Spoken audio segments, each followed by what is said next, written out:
Hey everybody, this is the Sliders Review, and it's Women's History Month, and I'm here today to talk to you about The Ranch, the 2004 movie directed by Susan Siegelman. So, The Ranch. Well, it ain't no cowboy dude ranch. It's a bunny ranch. You know, the thing Lamar Odom loves to go to. And so, this movie, which is rated R, by the way. So if you watch it, don't watch it with no young people because there is nudity and there is some clickety clacking. And so this is about a group of women that are sex workers and everything. And I gotta tell you, this was a really good, enjoyable movie. No, not because of what you think.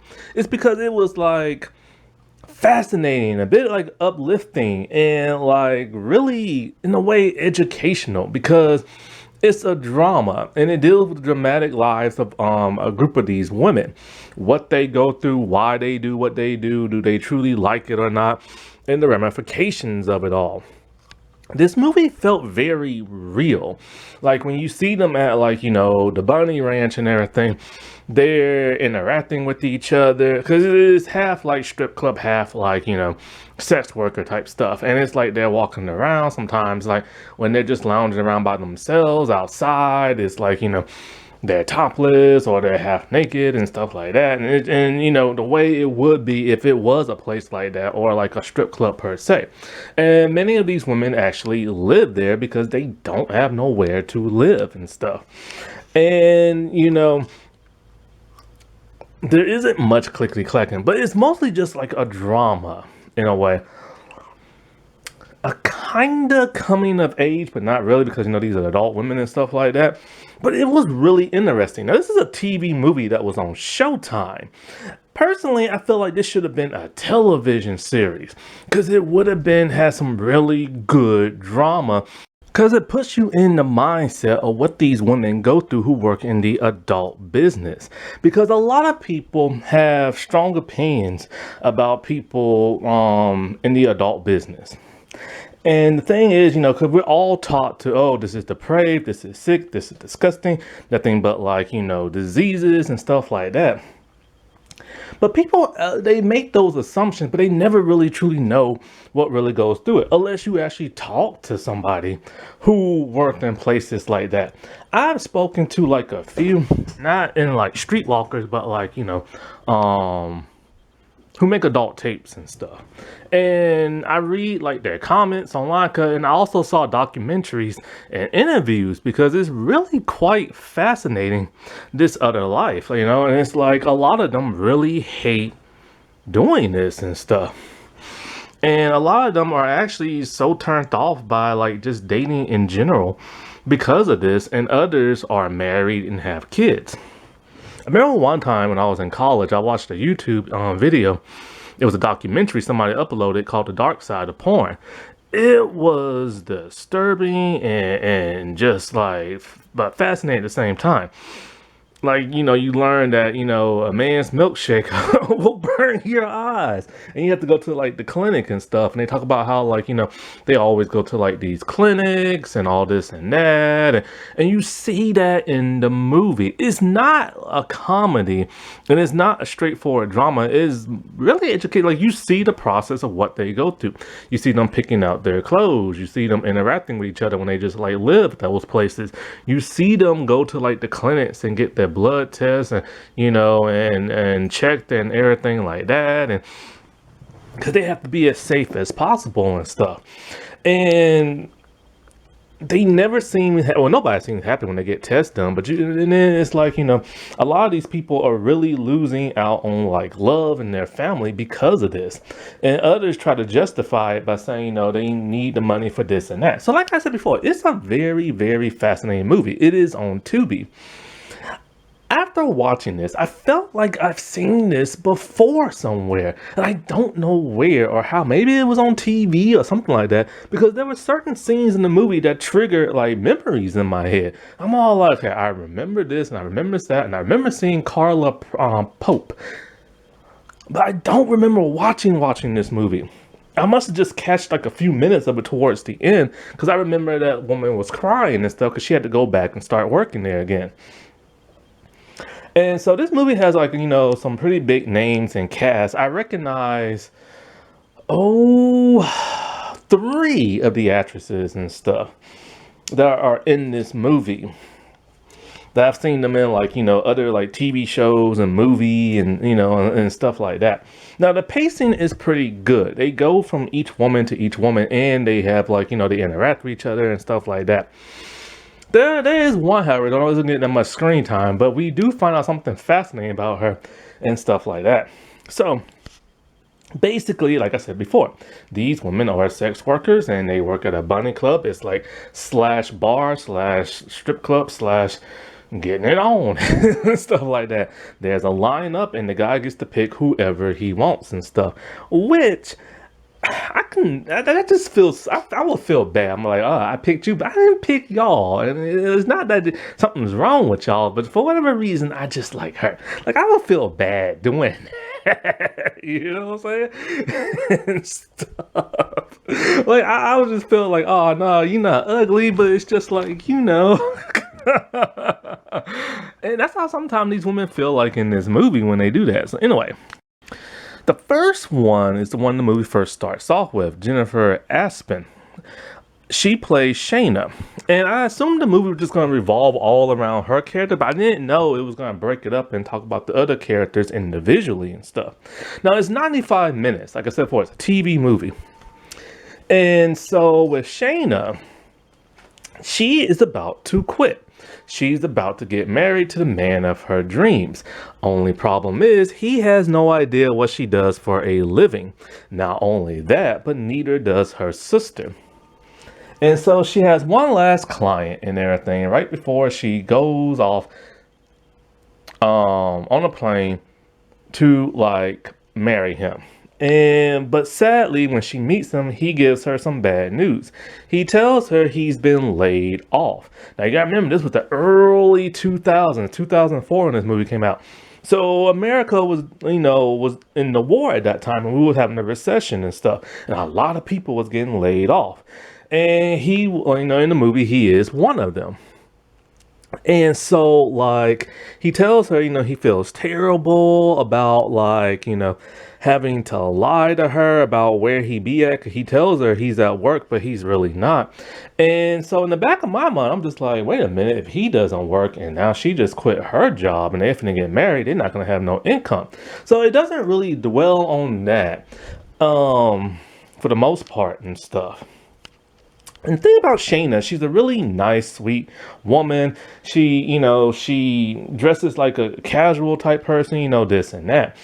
And even does the whole ponytail thing, And so, like, when she meets his parents and stuff, which must be the first time she met them, they are very conservative. They don't like, the adult type stuff in any way, shape, or form. So she is worried about that. When she's out with her sister, she feels like it's finally time to come clean. And she tells her, I work at the ranch.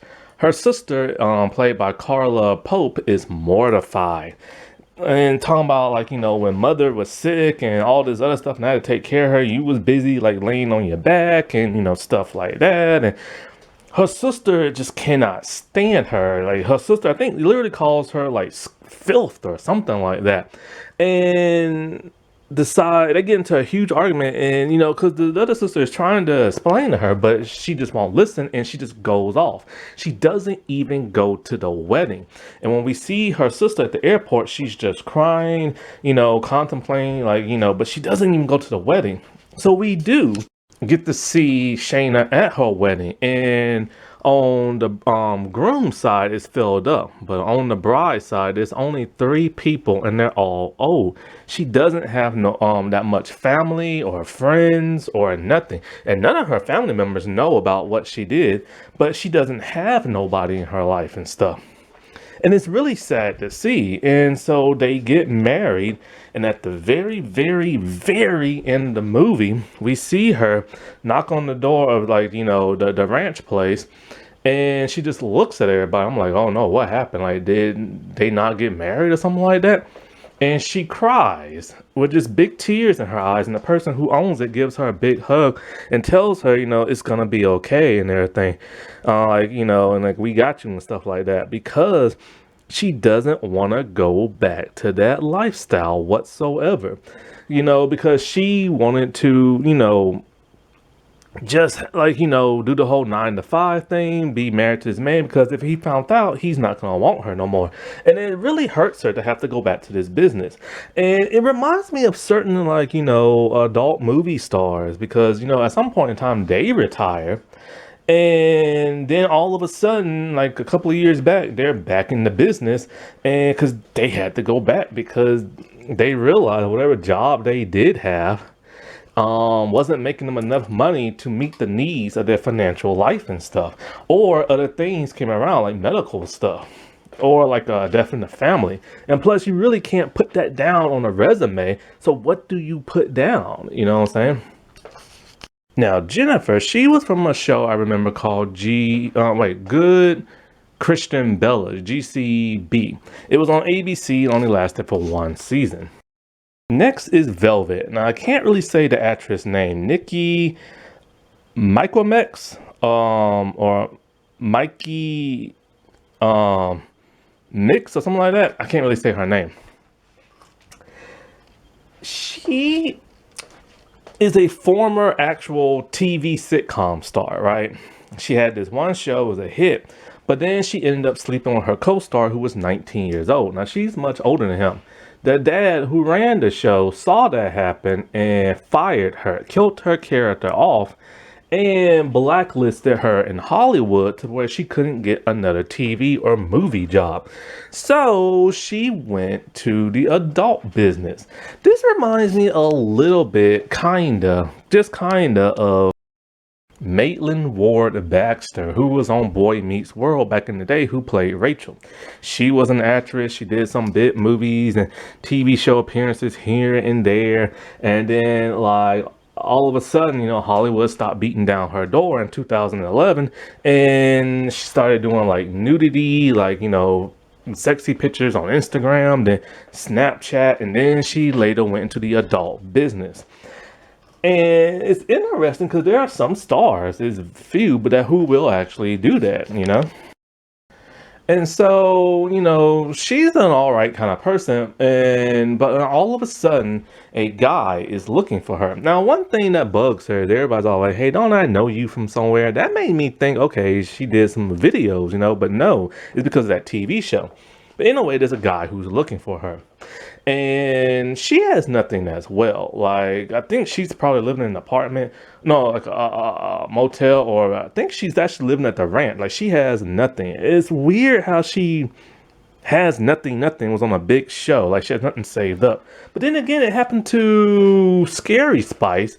After her divorce left her with nothing, she had to move back with her mom. So it does happen to a lot of famous people. So anyway, this man's looking for her. When he finds her, he starts, like, hitting her, grabbing her by the hair, has a switchblade and everything, right? It's her former pimp. So she must have been doing some stuff on the side back in the day to make ends meet. The owner comes out with a gun and let him know he is not welcome. Well, this causes a problem. The owner doesn't want her to stay because she doesn't want trouble, and she gets fired. But then one of the other girls vouches for her, and she's able to get her job back. And it's really sad to see her go from, like, making TV show videos to now doing this, you know what I'm saying? Because it's not exactly something she wants to do. But I'm surprised she couldn't find something in the entertainment business, like theater, commercials pay a lot of money. What's that woman name with the Progressive, Flo? Rumor has it she makes millions doing that. So does Lily from AT&T, and so does Dean Winters, for those whatever those commercials he does and stuff. Amy Madigan, who plays Mary, she is the owner. She's a middle-aged woman with a teenage son. She always looks sad and she always looks depressed, and we never know why. Well, like I told you before, she was gonna shoot the pimp of Velvet and stuff, and after firing. Well, when Velvet first went to her about like, please don't fire me, she's like, look, I have to keep my girl safe. And then we find out from her that the only reason why she's working there, because she doesn't want to work there, and her son definitely doesn't want her to work there, because he was pissed that she let Velvet spend the night and everything. And so, like, I don't think, no, they don't live at that ranch place. I think they all live in like motel hotels type places and stuff. But anyways, because she had no place to go. So, like, she explains why she works there. She said that her deceased husband left her and her son with nothing. No insurance plan, no money, no like anything, right? And I mean anything. And so she couldn't find a job because she was just a housewife and stuff. And now it's like she has to do this, and she does not want to be a madam. And it sucks because there are a lot of women who marry like people, but they don't get jobs afterwards and stuff. And so when something happens to the husband or like the wife, they got nothing. Like there's no plan. This is what something a lot of older housewives used to do, and this is why now so many of them work. Well, that and because they wanted to show that they can do things too and everything. Back when women was forced to just stay at home and be in the kitchen. But it does suck that like you're living good one minute and then somebody dies, and then it's kind of like, crap, what do? You know what I'm saying? Paige Moss. Now, I remember her from Not Another Movie. She was the preppy girl who made fun of Seth's character, talking about Chester Cheetah and everything.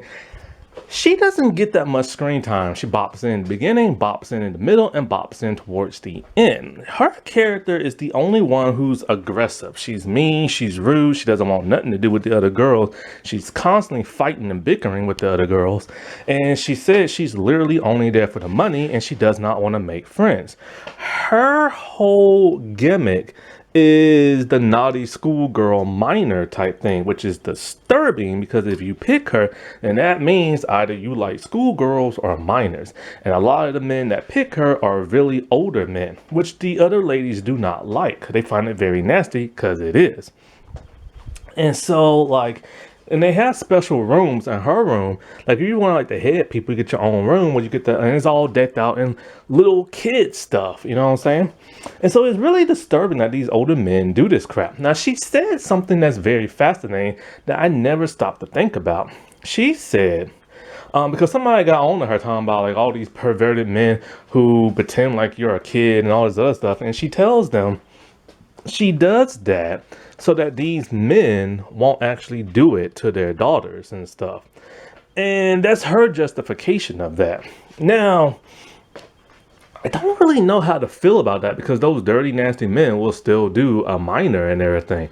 But at that same time, if it's kind of like she thinks that if they get their jollies up with her, then they'll be satisfied to where they won't mess with like a minor and stuff. Like I said, I don't know how to feel about that because perverts are perverts and they will do nasty stuff no matter what, even if they are fulfilled and stuff. And also, if you do that, dress up like that, and give them that fantasy, then that's just gonna fuel them to want to do stuff like that more, and instead of getting help. Like, you know what I'm saying? Jessica Collins plays Kim. Not much is known about her until she does like a threesome with Velvet, and Velvet's all like, you're pretty good with women, stuff like that. And she's all like, no, I'm not, no, I'm not. And she later reveals that she is closeted and everything. And she has a crush on this, wait, did I say her name was Nikki? No, Kim. Yeah. So like, she has a crush on this other girl and stuff. And, the other girl doesn't appear to be like into women or nothing like that. So, but she's really sweet and kind. She's the one who got Velvet's job back. And so, like, there isn't, like I said, much known about her. She gets a lot of screen time, but not no development or nothing. The only thing we know about her is she's closeted and she wants to be with this other woman who works there but can't. Now, the actress, I remember her from Star Trek Voyager. She played in one episode, she was Kess's daughter before time got rewritten and stuff. Now, Bonnie Root, she plays Emily. Emily's pretty much down to earth, and she gets one client who doesn't want to do anything. And when she starts guessing why, she asks, was he gay? And it turns out he was. Now, Emily is the one that, Kim has a crush on. I forget what I said her name was, but yeah, this is the one she has a crush on. And so with that guy who's gay and everything, his brother's with him, and he's all like, yo man, it's your birthday, here's your present and stuff like that. But he doesn't know his brother is like that.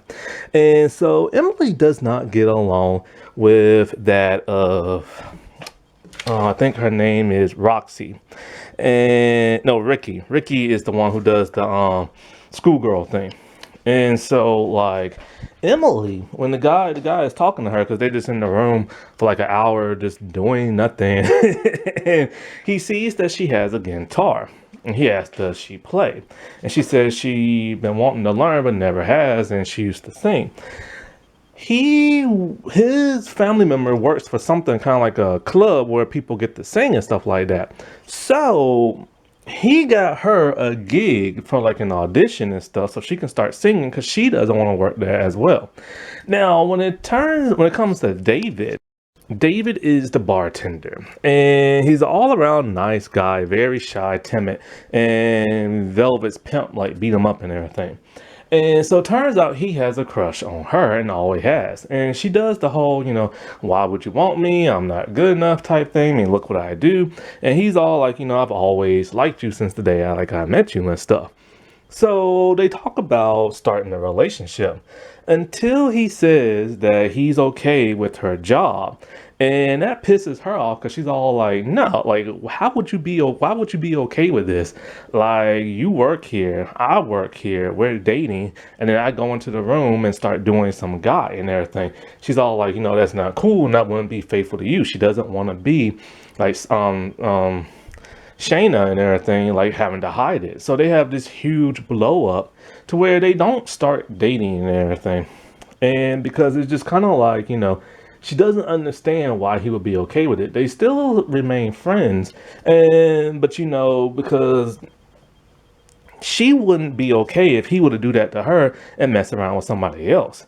And it's kind of like when celebrities who are married or dating someone and they have to have a love scene or a kissing scene with somebody else. It's like, how do you not get jealous, Samantha Ferris plays Taylor. She has the most heartbreaking one of them all because she hates working there as well, but she only does it to support her daughter. Her and her baby daddy used to be married and stuff, I guess, and now they have like joint custody of their kid. She only gets the kid a couple of days out of the week, or actually a couple of days out of the month, and he gets it full time. And he hates the idea of her working there, and her daughter knows, because he will literally say it in front of her, berating the mother and stuff. Well, they have a very dysfunctional family, but she loves her daughter, and she literally tells them that the only reason why I'm doing this is because to put my daughter, like, make sure she has the best stuff in life that I never had. And he points out, if that's true, then why do you have your hair and nails done, and why do you have a new convertible? Because, she's dipping into that savings fund and, glamoring herself up, which a lot of women do that and stuff. Like, a lot of women who get child support and alimony, like, if it's like there are some women who will literally spend it on getting their hair and nails done, new clothes, and they don't really give it to the kid and everything, or for house expenses. And so, but for the most part, she is a good mother and stuff. And then her daughter has a birthday party to go to at these other people's place. When she goes there, she realizes one of her clients is her daughter's friend's dad, and he is married, cheating. And when he literally says, well, we can't stop doing what we're doing, so, but she's all like, nah, this is gonna end between me and you. Like, she's willing to give up a client because of her moral values and stuff, and that's amazing. But then, what is it? Something happens at like the party, right? She's with a group of mothers, and one of them's all like, "You work at that place, don't you? Like that's okay to say." And then she starts berating her. And it's to the point where Taylor just feels like she's in a bubble all by herself. Like she can't interact with people, have to give like fake names because people judge her for what she does. And her baby daddy is pissed that his daughter is there at the party because he didn't want her to go because of how she talked back to him. Well, when she was at the party, her daughter started to sing a provocative song. And one of the other mothers were like, "Oh, the apple doesn't fall far off the tree." And so the baby daddy literally tells Taylor that, "Look, I don't want our daughter around you because she's starting to act and become like you and everything." And that song was, just like one of the like the smallest things about it. She wants to start dressing differently like you and all this other crap. And that really affects that of Taylor. Taylor realizes, like I can't do this no more. So she starts looking for a 9 to 5 job that doesn't require her to lay on her back. But she needs help with like the resume and, stuff like that. And she literally tells Mary, "Look, I'm done. Like, I'm just done. Like, I'm quitting. This is my last day," and everything. Because she loves her daughter too much not to want her daughter to become like her. The saddest thing happened when she went to go visit her daughter at the baby daddy's place. The door was open. She goes in, it's completely empty. He packed everything and moved and won't tell her where. Just took her child and everything. And she is heartbroken and like devastated. Like she finally did. And what she needed to do to be a happy family again, and it was all too late. So yeah, this is a really interesting and fascinating movie, and it was not what I was expecting. I was expecting like a raunchy comedy or something like that, but it was actually this deep emotional thing. And like I said before, this should have been a television series instead of that of a TV movie. It reminds me a little bit of The Client List, but I didn't like that show whatsoever. Happy Women's History Month, everybody. All right, well, I'll talk to you later. Bye.